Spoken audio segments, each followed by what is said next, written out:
ഞങ്ങൾ ഇത്തരം പരിപാടികൾ സംഘടിപ്പിക്കുന്നത് വയനാട്ടിലെ ദുരന്തബാധിതർക്ക് വീട് വെച്ച് കൊടുക്കാൻ ഒരു പദ്ധതി ഡിവൈഎഫ്ഐ പ്രഖ്യാപിച്ചിരുന്നു. ഡിവൈഎഫ്ഐ ആ പദ്ധതി പ്രഖ്യാപിക്കുമ്പോൾ പറഞ്ഞത് വ്യത്യസ്തമായ വഴിയിൽ കൂടി പണം സമാഹരിക്കും എന്നാണ്. പണം ജനങ്ങളിൽ നിന്ന് നേരിട്ട് പിരിച്ച് ബുദ്ധിമുട്ടുണ്ടാക്കാതെ മറ്റ് വഴികൾ സ്വീകരിക്കും എന്നായിരുന്നു പറഞ്ഞത്. അപ്പം അങ്ങനെ ഒരു ചലഞ്ചിന് ആഹ്വാനം ചെയ്തപ്പോൾ കേരളമാകെ ഒറ്റക്കെട്ടായി ഡിവൈഎഫ്ഐയുടെ ഈ പദ്ധതിയുടെ കൂടെ അണിനിരന്ന അനുഭവമാണ് നമുക്കുള്ളത്. ഇന്നലെ ഈ കണ്ണൂർ ജില്ലയിലെ ഏറ്റവും പ്രധാനപ്പെട്ട ഒരു ക്ഷേത്രമാണ് മൃദംഗ ശൈലേശ്വരി ക്ഷേത്രം. അവിടെയുള്ള മേൽശാന്തി അദ്ദേഹത്തിന് ഇന്നലെ കിട്ടിയിട്ടുള്ള ദക്ഷിണ മുഴുവൻ ആ ക്ഷേത്രത്തിൻ്റെ നടയിൽ വെച്ച് ഡിവൈഎഫ്ഐ പദ്ധതിക്ക് തിരുനല്ലുണ്ടായി. ഇങ്ങനെ അമ്പലവും പള്ളിയും വ്യത്യസ്ത ജാതിയിലും മതത്തിലും വിശ്വാസികളായിട്ടുള്ള ആളുകളും വിശ്വാസികളല്ലാത്തവരും എല്ലാവരും ഈ പദ്ധതിയുമായി യോജിച്ച് പ്രവർത്തിക്കുന്നു. അപ്പോൾ സർക്കാരിൻ്റെ പുനരധിവാസ പ്രവർത്തനങ്ങളുമായി സഹകരിച്ചും സർക്കാരിൻ്റെ നിർദ്ദേശാനുസരണവുമാണ് ഞങ്ങൾ ഈ പദ്ധതി നടപ്പാക്കുക എന്നും അന്ന് പറഞ്ഞിരുന്നു. അപ്പോൾ അതിനിടയിലാണ് ചില അസ്വാരസ്യങ്ങൾ ഉണ്ടാക്കാൻ വേണ്ടി ചില ആളുകൾ ഇറങ്ങി പുറപ്പെട്ടിട്ടുള്ളത്. അപ്പം അത്തരം ആളുകൾക്കൊന്നും ഞങ്ങൾ മറുപടി പറയേണ്ട വിഷയമില്ല. അതൊന്നും ഒരു വിമർശനമല്ല.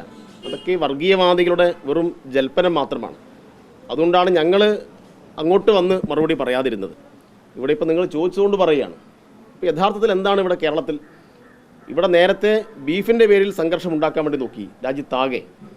ആരാ അതിന് ശ്രമിച്ചത് RSS ആണ്.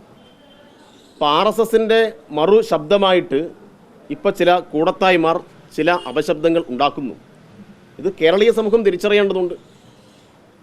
ഇവിടെ ഞങ്ങൾ ആരെങ്കിലും നിർബന്ധിച്ച് പന്നിയിറച്ചി വാങ്ങിപ്പിച്ചോ? ആരെങ്കിലും നിർബന്ധിച്ച് പോത്തിറച്ചി വാങ്ങിപ്പിച്ചോ? എന്താ പന്നിയുടെ കാര്യത്തിൽ മാത്രം ഇങ്ങനൊരു പ്രശ്നം ഉണ്ടാക്കുന്നത്? പിന്നിൽ കൃത്യമായ രാഷ്ട്രീയ താല്പര്യമുണ്ട്, വർഗീയതയാണ്. അപ്പോൾ ഈ വർഗീയത പ്രചരിപ്പിക്കുന്ന ഇത്തരം ശക്തികളെ ഈ കേരളീയ സമൂഹം തിരിച്ചറിയും എന്ന കാര്യത്തിൽ ഒരു തർക്കവുമില്ല. ഞങ്ങൾ നടത്തിയ വിവിധ ചലഞ്ചുകൾ എല്ലാ വിഭാഗം ആളുകളും പങ്കെടുക്കുന്നുണ്ടല്ലോ. ഇനിയിപ്പോൾ ഈ കൂടത്തായ്മാരുടെ ആഹ്വാനമനുസരിച്ച് കേരളത്തിലെ മുസ്ലിങ്ങളാകെ ഇറങ്ങി പുറപ്പെടുമെന്ന് ആരെങ്കിലും ധരിക്കുന്നുണ്ടോ? ഒരിക്കലുമില്ല. കേരളത്തിലെ മുസ്ലിം മതവിശ്വാസികൾ കൂടത്തായ്മാരെ എല്ലാ കാലത്തും പുറത്തു നിർത്തിയിട്ടുണ്ട്.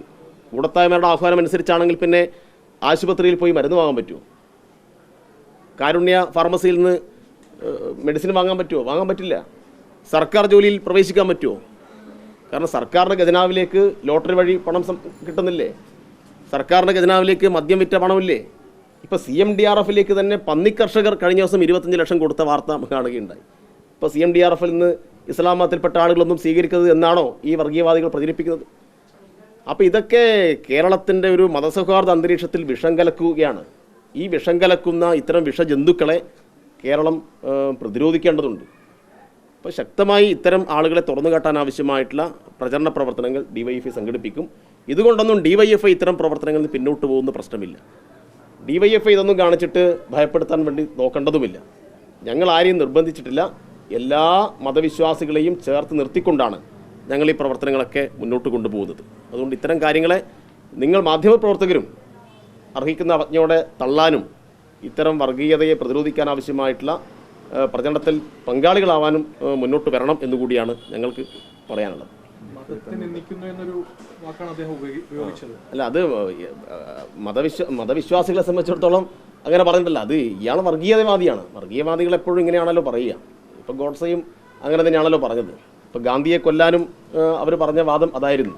അപ്പോൾ എങ്ങനെയാണ് നമ്മുടെ രാജ്യത്തും നമ്മുടെ ലോകത്തും ഈ വർഗീയവാദികൾ ആശയങ്ങൾ പ്രചരിപ്പിക്കുന്നത് എന്ന് നമുക്ക് നല്ല ധാരണയുണ്ട്. ഇപ്പോൾ ഈ ഒരു അവസരത്തെ ഉപയോഗപ്പെടുത്തുന്നു. അതാ ഞാൻ പറഞ്ഞത്, ഈ വാദം ഇന്ത്യയിലെ അല്ലെങ്കിൽ ഇവിടെയുള്ള മുസ്ലിങ്ങളൊക്കെ ഏറ്റെടുത്താൽ പിന്നെ ആർക്കും എന്തെങ്കിലും ചെയ്യാൻ പറ്റുമോ?